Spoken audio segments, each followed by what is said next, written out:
আমি সাংবাদিক ভাইদের অনুরোধ করছি, ওই পথে চলবেন না। আপনারা বিএনপি পরিষ্কার ভাবে বলছেন, আপনারা বিএনপি সাংবাদিক হওয়ার দরকার নেই। আপনারা বাংলাদেশের সাংবাদিক, জনগণের সাংবাদিক হন।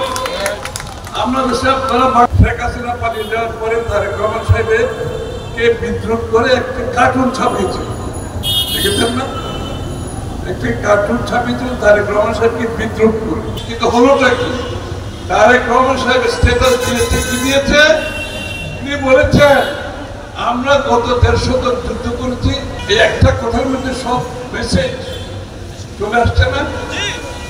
তারা যাতে এই কাজটা করতে পারে, এই জন্য তো আমরা ধরেছি। বিএনপির হচ্ছে এই অবস্থান সাংবাদিকতার ব্যাপারে, নিরপেক্ষতার ব্যাপারে, সাংবাদিকদের পেশাগত মানদণ্ড অক্ষুণ্ণ রাখতে হবে।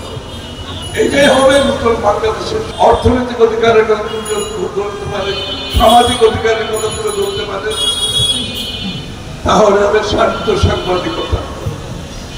ইনশাআল্লাহ আমি আপনাদের কথা দিচ্ছি, আমার সাংবাদিকদের তাদের পথে চলতে দিতে হবে।